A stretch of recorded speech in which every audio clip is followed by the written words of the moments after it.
സുധേ സുധേ നില്ല് നില്ല്. ദാ ഞാൻ സുധയ്ക്ക് വേണ്ടി പിടിച്ചതാ, നല്ല മീനാ. എനിക്ക് വേണ്ട ചെല്ലപ്പ. കാശൊന്നും വേണ്ട, വെറുതെ. അതുകൊണ്ട് തന്നെയാ വേണ്ടെന്ന് പറഞ്ഞത്. ഞാൻ സ്നേഹം കൊണ്ട് തരുന്നതല്ലേ. എനിക്കറിയാം ചെല്ലപ്പ. ചെല്ലപ്പനൊരു കാര്യം ചെയ്യും, ഇത് വിറ്റ് കിട്ടുന്ന കാശ് അമ്മയുടെ കൈ കൊണ്ട് കൊടുക്കും.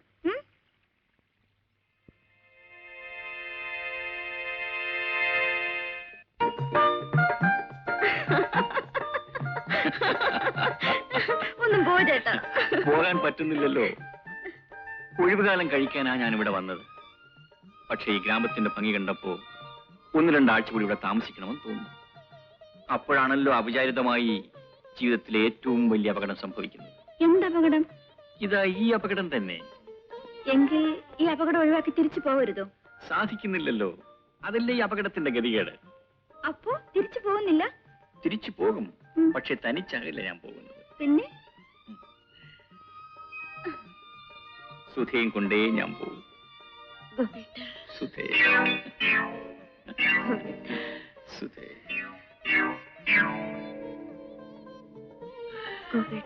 സുധേ.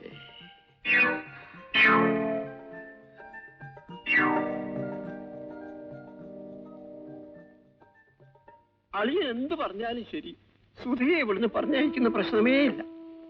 മരിക്കുന്നത് വരെ എനിക്ക് അവളെ കണ്ടുകൊണ്ടിരിക്കണം. അതിനുശേഷം അവളെ കൊണ്ടുപോയിക്കോ. അവിടെയാകുമ്പോ അവളുടെ അമ്മായി ഉണ്ടല്ലോ. പ്രായമായ പെൺകുട്ടികൾക്ക് അച്ഛൻ മാത്രം പോരാ. അതെനിക്കറിയാം. എങ്കിലും എന്റെ മോളില്ലാതെ എനിക്ക് ജീവിക്കാനാവില്ല. എന്റെ കല്യാണം ഭരിച്ച ദുഃഖം പോലും ഞാൻ മറക്കുന്നത് എന്റെ മോളുള്ളത് കൊണ്ടാ. എനിക്കിവിടെ ഒരു കുറവുമില്ല അമ്മാവ. എന്റെ അച്ഛനെ വിട്ടിട്ട് ഞാൻ എങ്ങും വരുന്നില്ല. ഗോപേട്ടാ,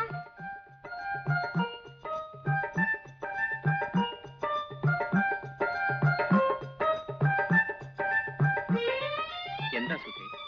ഒന്ന് കാണാൻ. ഇന്ന് രാവിലെ നമ്മൾ കണ്ടതല്ലേ? എനിക്ക് എപ്പോഴും കാണണം, കണ്ടുകൊണ്ടേയിരിക്കണം. അയ്യോ, മതില് ഇടിഞ്ഞു വീഴും. ഇടിഞ്ഞു വീഴട്ടെ, എന്നാലും നിന്നെ ഞാൻ വിടൂല.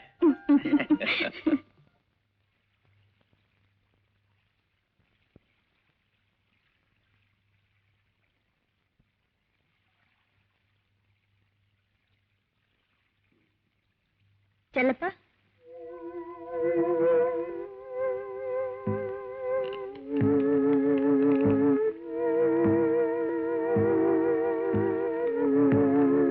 ആ മീനിങ് എടുക്ക, കാശ് തരാം. എന്താ ചെല്ലപ്പൻ വല്ലാതെ? മീൻ തരുന്നില്ലേ? നിങ്ങളെടുക്ക്.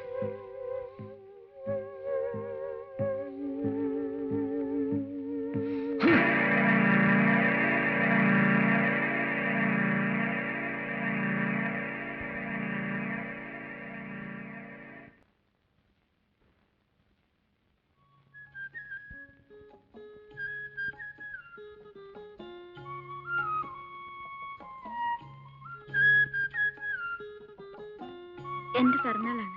ഇതാ പായസം.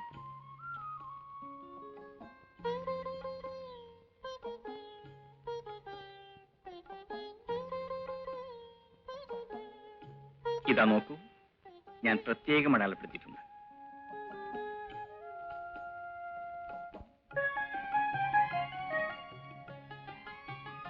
ഇതാ എന്റെ പിറന്നാൾ സമ്മാനം. മനോഹരമായിരിക്കുന്നു. മരണം വരെ ഇത് ഞാൻ സൂക്ഷിക്കും. അപ്പൊ എന്നെയോ? പോ ചേട്ടാ.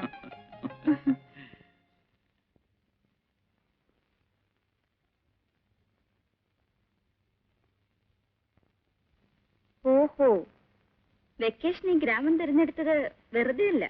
കവിതയുണ്ടല്ലേ? ആ ആരോഗ്യമുണ്ട്. എന്നിട്ട് എന്നെ ഇതുവരെ കാണിച്ചില്ലല്ലോ. ഞാൻ ആരെയും കാണിക്കാറില്ല. എഴുതി കഴിഞ്ഞാൽ ഉടൻ വലിച്ചു കയറി ചവറ്റ് കുട്ടിയിലിടും. എനിക്ക് തന്നെ അറിയാം സാധനം പോരാണെന്ന്.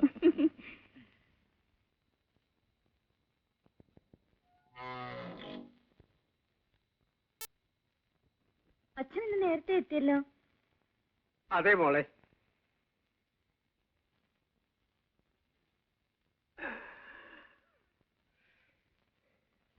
അച്ഛൻ ഇന്ന് ഏറ്റവും സന്തോഷമുള്ള ദിവസമാണ്.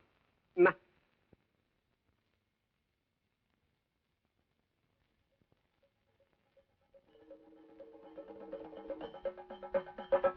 ഇലഞ്ഞിക്കൽ ഭഗവതിയുടെ പട്ടും പണവുമാ മോളെ. ഒരുപാട് പേര് മത്സരിച്ചു വീറോടെ. എങ്കിലും അച്ഛൻ ജയിച്ചു മോളെ. ചെണ്ട കൊട്ടി തുടങ്ങിയ കാലം മുതൽക്കുള്ള ആഗ്രഹമാ ദേവിയുടെ പട്ടും പണവും വാങ്ങണമെന്ന്. ഇത്തവണ ഭഗവതി അച്ഛനെ അനുഗ്രഹിച്ചു മോളെ. ഭഗവതി അച്ഛന്റെ ശരീരത്തിൽ ആവേശിച്ചതുപോലായിരുന്നു.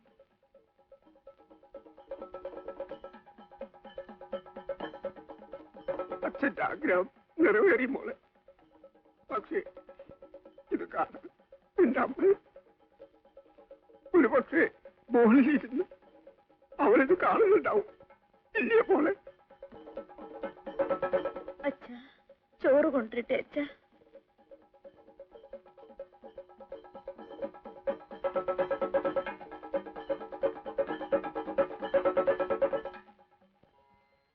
കല്യാണി, നിന്നെ കാണണമെന്ന് അതിയായ മോഹം. എന്താ ഇങ്ങനെ?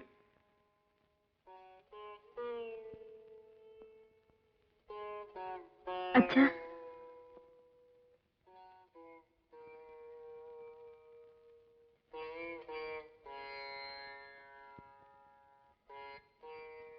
മോളിരിക്കും മോളെ.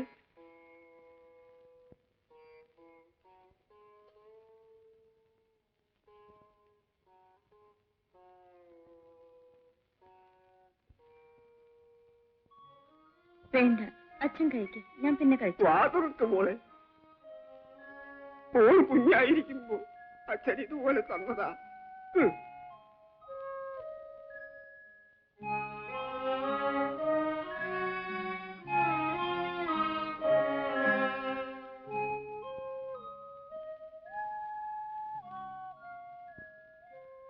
അച്ഛൻ എന്താ ഉണ്ണാത്തത്?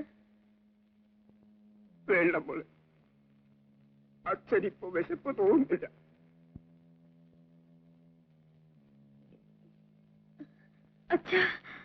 അച്ഛൻ എന്താ? ഒന്നുമില്ല മോളെ, അച്ഛൻ എന്തൊക്കെയോ ഓർത്തു പോകുന്നു. മോള അച്ഛന്റെ കുരുന്നെടുത്ത്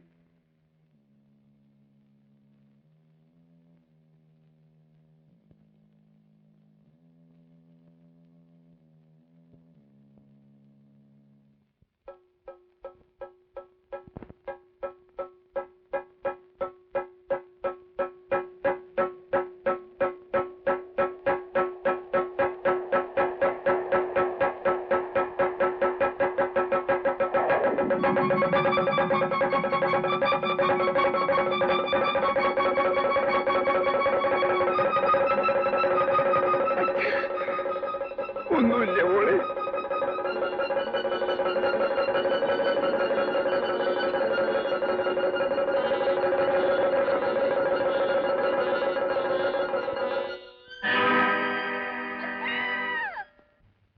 കിട്ടുണ്ണിമാരാർ മരിച്ചപ്പോ സുധയൊന്ന് ആശ്വസിപ്പിക്കാൻ പോലും ഞാൻ അവിടെ ഇല്ലായിരുന്നു. എന്റെ അച്ഛൻ അസുഖം കൂടുതലായതുകൊണ്ട് ഞാൻ നാട്ടിൽ പോയി. തിരിച്ചു വന്ന് ഞാൻ സുധയെ അന്വേഷിച്ചു. അമ്മാവൻ വന്ന് നിർബന്ധമായി എന്നെ കൂട്ടിക്കൊണ്ടുപോയി. ഒറ്റയ്ക്ക് എന്തിനാണ് താമസിക്കുന്നത് എന്നാണ് ചോദ്യം. എന്താണ് കാരണം പറയുക?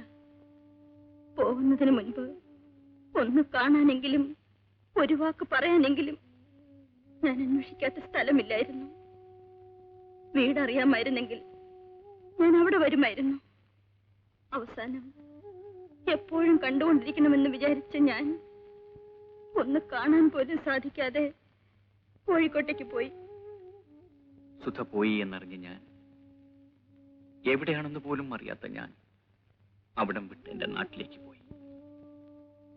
സുധയില്ലാത്ത ആ ഗ്രാമത്തിൽ എനിക്ക് ജീവിക്കാനാവില്ലെന്ന് മനസ്സിലായി. ഞാൻ അയച്ച എഴുത്തെല്ലാം മടങ്ങി വന്നപ്പോഴും എന്നെങ്കിലും കാണാമെന്ന ആഗ്രഹവുമായി ഞാൻ കാത്തിരുന്നു. പക്ഷേ ഒന്നുമില്ല സർ. ഡിക്റ്റേഷൻ. ആ, എവിടെയാ നിർത്തിയത്? Your cooperation solicited. Sincerely yours. By the by, സുധിയുടെ ഭർത്താവിന് എവിടെയാ ജോലി? സ്റ്റേറ്റ് ബാങ്കിലെ അക്കൗണ്ടന്റ് ആണ് സാർ. ഞാൻ പോയിക്കട്ടെ സാർ. ശരി.